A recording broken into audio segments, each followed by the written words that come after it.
So we understood single row functions, we understood character functions and number functions, right? So next we have to understand the conversion functions. What are the conversion functions we are having? So Oracle can implicitly convert from varchar to or char to number, or varchar to or char to date, number to varchar, and date to varchar. All combination is possible here. So explicit conversion is required primarily for conversion and display of date and time data to character form and vice versa, right? So what is the functions we are having? We are having to char, to date, and to number. So if any numbers or any date you want to convert in a character, so converts a number or date value to varchar. Okay, so that is what functions we are having, to char, and if it is to date, from character to some specified format, could be this one format. Okay, so there are several formats we are having for date. To number, if it is a character, you can convert to number. So these are the three conversion functions we are having. Okay, formats. Oracle provides a large number of date and numeric format elements which can be used in the format portions. That syntax was there, if you remember, in the previous example here, the FMT, right? You can see this one here, FMT here. So instead of FMT, what you will pass here? Okay, you can have some kind of format. I'll show you the list here. Only a small subset of the most frequently used date format elements are presented here. Just see this table here. What we have some elements. This is the list, descriptions and examples. So if you want to display the 4-digit of year format, okay, 2-digit, this is if it is some quarter, first quarter. Okay, so it will say, if it is a quarter 2, it will say 2. If it is quarter 3, it will say 3. So M means month number. If you say MON, it will display as, you can see here, see all these output, right? This is the entry we are having. If say week of the year, January 9, okay, it is saying 2. Okay, if I say DD, day of month, so AM and PM is there, 12 hours, 24 hours, right? So MI is a minutes, seconds. There are some punctuations we can use. We can use some double quotes and all, right? Okay, so you just see here all these output, right? So these are the abbreviations we can use in the date while conversion, right? Now you can see the example here, to char. Okay, we are converting this date into the following format. What format? So we are saying get the system date and say DD, display date in 2-digit, display month as a name, year 4-digit, and hour, minute, second. All we are passing here, right? So similarly, you can have another format from sysdual. So I'm having three output, 1, 2, 3, right? Because I'm using 2 cat, 2 cat, 2 cat, right? And I'm passing sysdate 3 times with 3 different formats. So you can see the dates are displayed in the 3 different formats, right? So since we are saying day, so I'm getting the day here, right? And the month, right? Okay.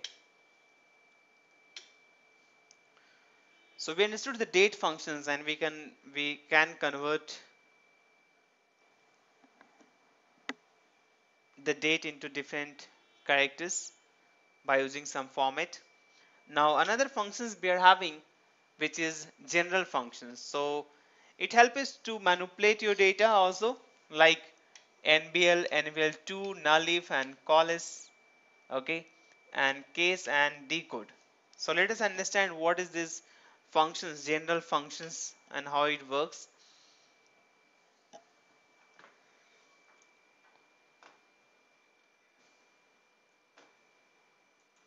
Okay, this is NVL function. So NVL means if expression 1, expression 2 converts a null value to an actual value.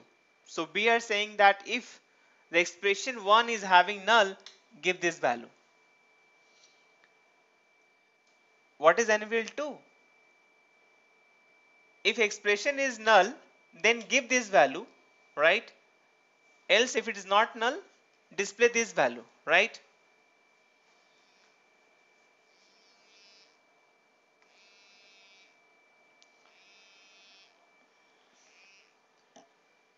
Okay, so null if and call as function is there.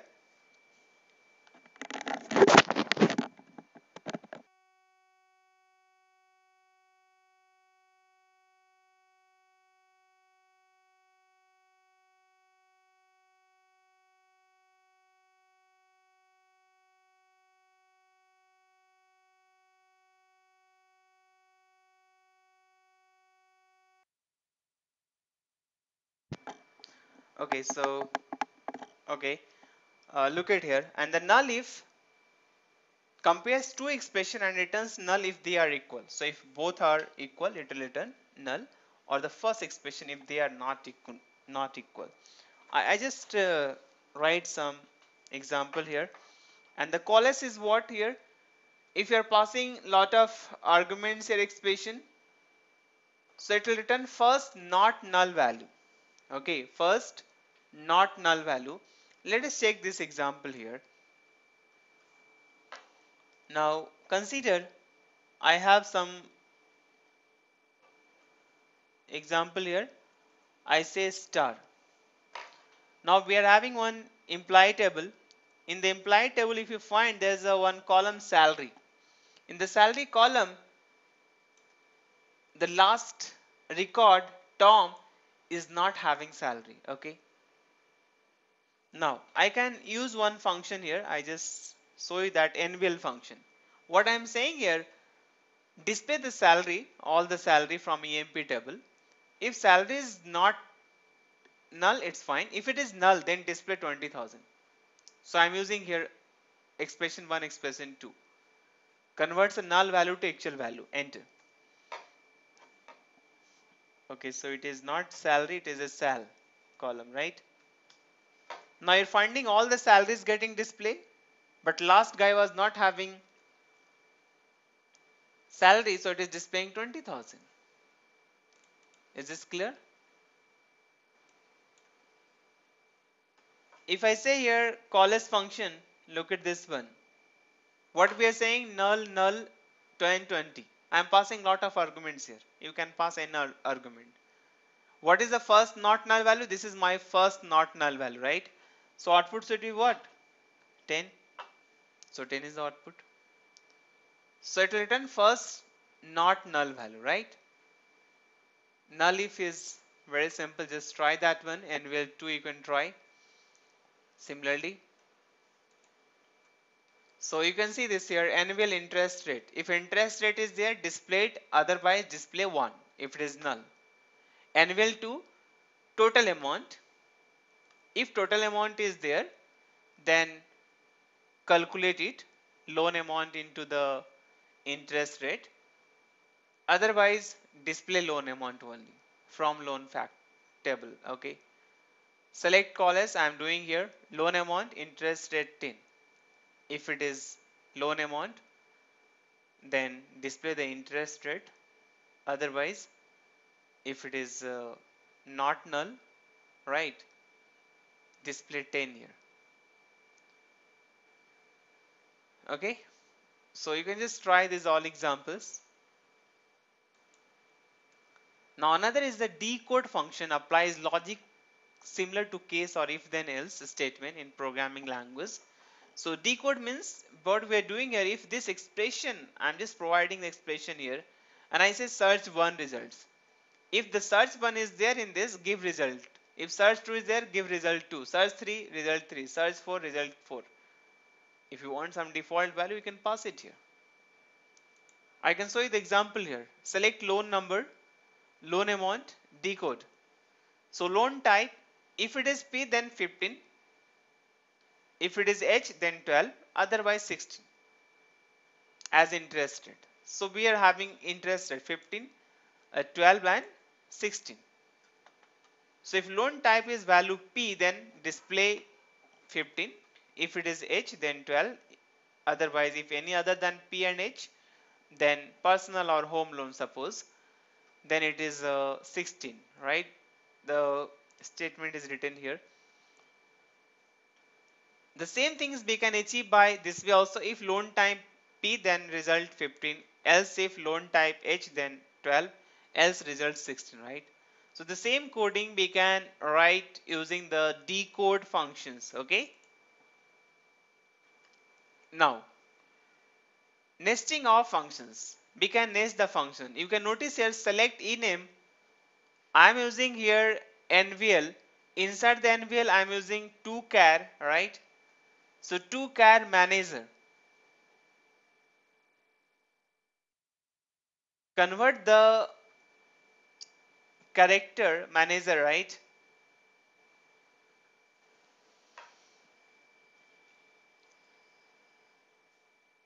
NVL is what? If it is null, if manager is null, right, then say no manager and display ename from EMP. Getting? So we can have NVL, inside NVL I have a 2char functions. Now we can talk about the aggregate functions. Aggregate functions, we are having several aggregate functions: sum, max, mean, average, cont. Okay, now you can notice here these are the aggregate functions we are having now. Aggregate functions operate on set of rows to produce one result per group. So if I say sum, I can get the total of salary. Okay, so cont star ignore null. So here it will not, it will ignore null. Max and min function can be used for any data type. If you just say cont column, so it will not count the null values. Okay, I just show you the some examples here.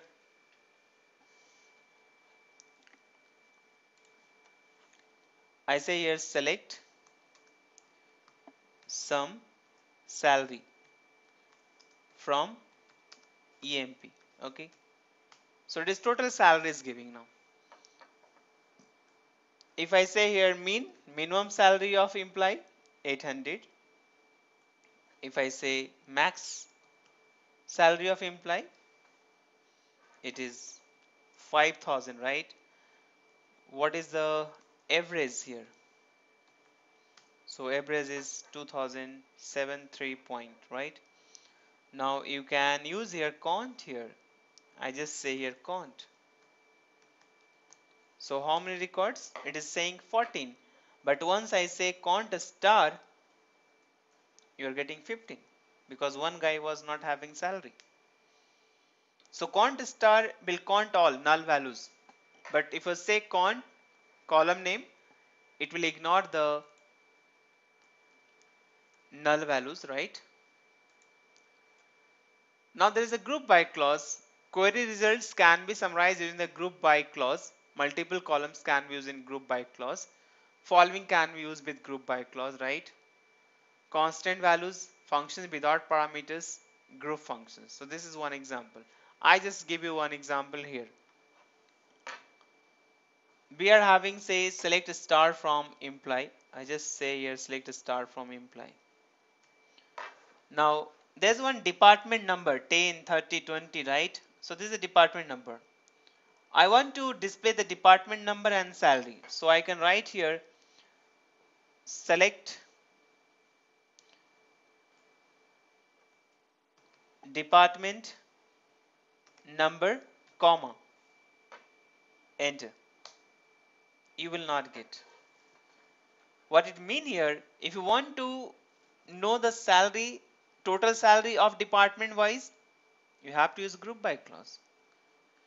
If you are using aggregate function, and with this aggregate function if you are applying or using some kind of column, you have to use group by clause, right? So what you have to do here, you have to say here group by what? Department number. Department number.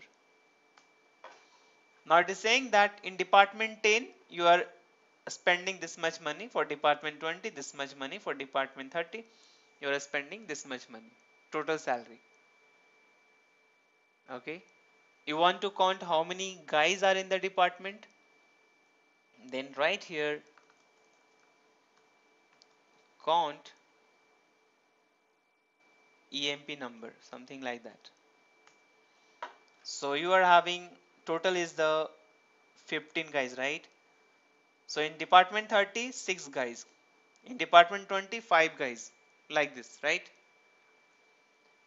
If you want to display more than 5 guys, so you can have a condition here having what? Count of EMP number, okay, greater than say 5. I want to display only the department where the more than 5 employees are working. Okay, only department number 30. If you want less than, just say less than. So less than. If you say less than equal to, so 4 and 5 will come, right? So this is the having clause which help you to eliminate the groups from the list and what group by you have done here, right? So this name always it should match with here and then group will happen. Group by clause breaks the column into group. Sorry, table into group. It breaks the whole table into multiple groups, and having clause, as I discussed, used for restricting groups sequence. Rows are first grouped, the group function is applied. So if you're having here, yeah, you can see this example group by having sum greater than 10,000. Okay, that's all about understanding of aggregate function and conversion functions and date functions. Okay.